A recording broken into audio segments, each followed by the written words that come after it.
As I did all of that, there was not one single minute that I wasted. And this is why I'm standing here today.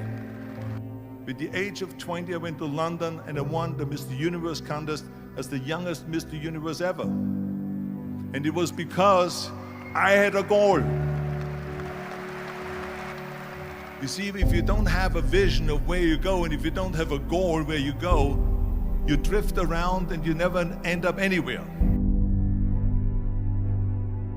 74% hate their job in America. The majority of people don't like what they're doing because they're really not doing it because they didn't have a goal and they followed this goal. They just aimlessly drift around, and then all of a sudden there's a job opening, so they get that job because you have to work. But then when you work, it's a chore.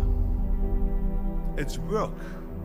It's not fun. So if you think about, only a quarter of the people really enjoy what they're doing in life.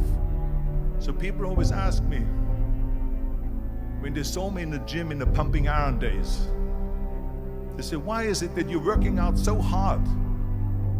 5 hours a day, 6 hours a day, and you have always a smile on your face. The others are working out just as hard as you do, and they look sour in the face. Why is that? And I told people all the time, I said, because to me, I'm shooting for a goal. In front of me is the Mr. Universe title. So every rep that I do gets me closer to accomplishing that goal, to make this goal, this vision, turn into reality. Every single set that I do, every repetition, every weight that I lift will get me a step closer to turn this goal into reality. So I couldn't wait to do another 500-pound squat. I couldn't wait to do another 500-pound bench press. I couldn't wait to do another 2,000 reps of sit-ups. I couldn't wait for the next exercise. So let me tell you something, visualizing your goal and going after it makes it fun. You got to have a purpose no matter what you do in life. You got to have a purpose. And Muhammad Ali worked his butt off. And I saw it firsthand. And I remember that there was a sports writer that was there in the gym when he was working out and he was doing sit-ups. And they asked him, how many sit-ups do you do? And he said, I don't start counting until it hurts. Now think about that. He doesn't start counting his sit-ups until he feels pain. That's when he starts counting. That is working hard. And so you can't get around the hard work. It doesn't matter who it is. Work your ass off. There is no magic pill. There is no magic out there. You cannot get around. You have to work and work and work. Make sure of this and make sure of that and all that stuff. So it's work. And it drives me crazy when people say that they don't have enough time to go to the gym for 45 minutes a day and work out. Or to do something for 45 minutes to an hour a day to improve. If it is physically improve or if it is mentally to improve. Imagine you read 1 hour a day about history. How much you will learn after 365 hours in 1 year. Think about if you study about the history of musicians, of composers, how much you would know. Imagine if you would work on a business, on some business that you want to develop every day for an hour. Imagine how further along you will go and get. So it drives me nuts because when people say we don't have the time, we have 24 hours a day. We sleep 6 hours a day, so that gives you still 18 hours. So there's someone shaking their head out here in front. They say probably, I don't sleep 6 hours, I sleep 8 hours, right? Or just sleep faster. So we have 18 hours a day. The average person works around 8 to 10 hours. So let's assume it's 10 hours, so we have 8 hours left. Then you travel around an hour a day, maybe 2 hours a day. So now you have still 6 hours left. So what do you do with these 6 hours? What do you do with these 6 hours? Then we eat a little bit, and we schmooze a little bit, talk a little bit to people and all that stuff.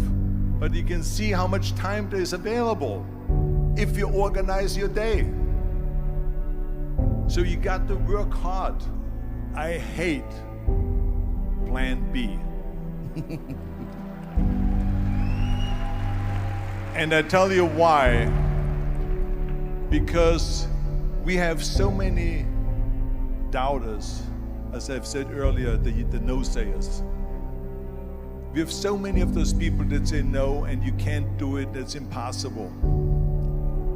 That is okay because we just turn off, as I said earlier, and we listen and we hear the no being a yes. You can't do it, you can do it, and all of that. So that is possible to do that amongst all the negative people around you. But when you start doubting yourself, that's very dangerous. Because now what you're basically saying is that if my plan doesn't work, I have a fallback plan, I have a plan B. And that means that you start thinking about plan B, and every thought that you put into plan B, you're taking away now that thought and that energy from plan A.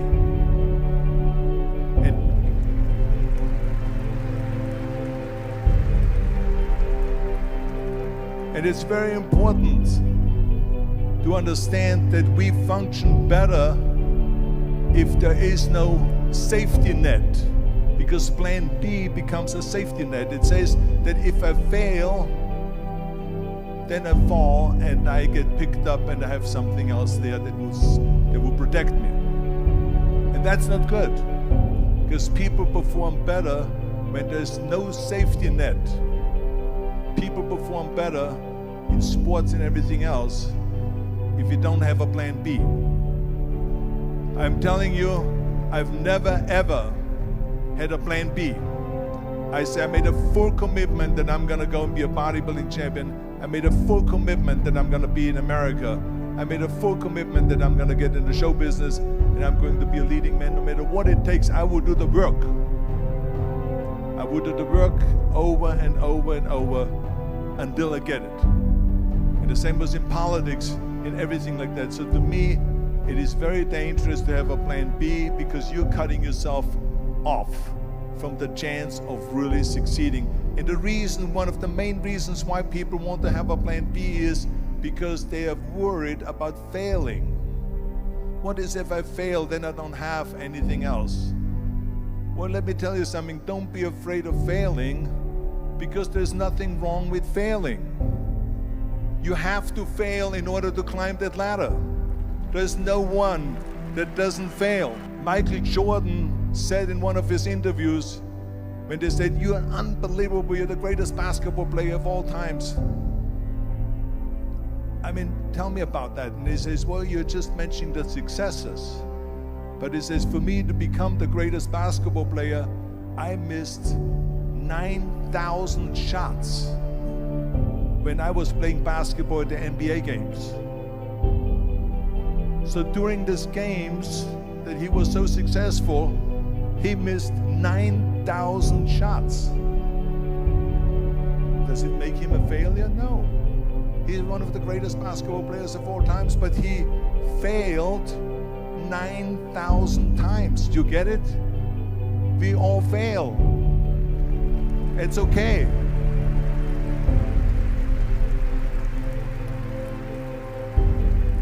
What is not okay is that when you fail, you stay down. Whoever stays down is a loser.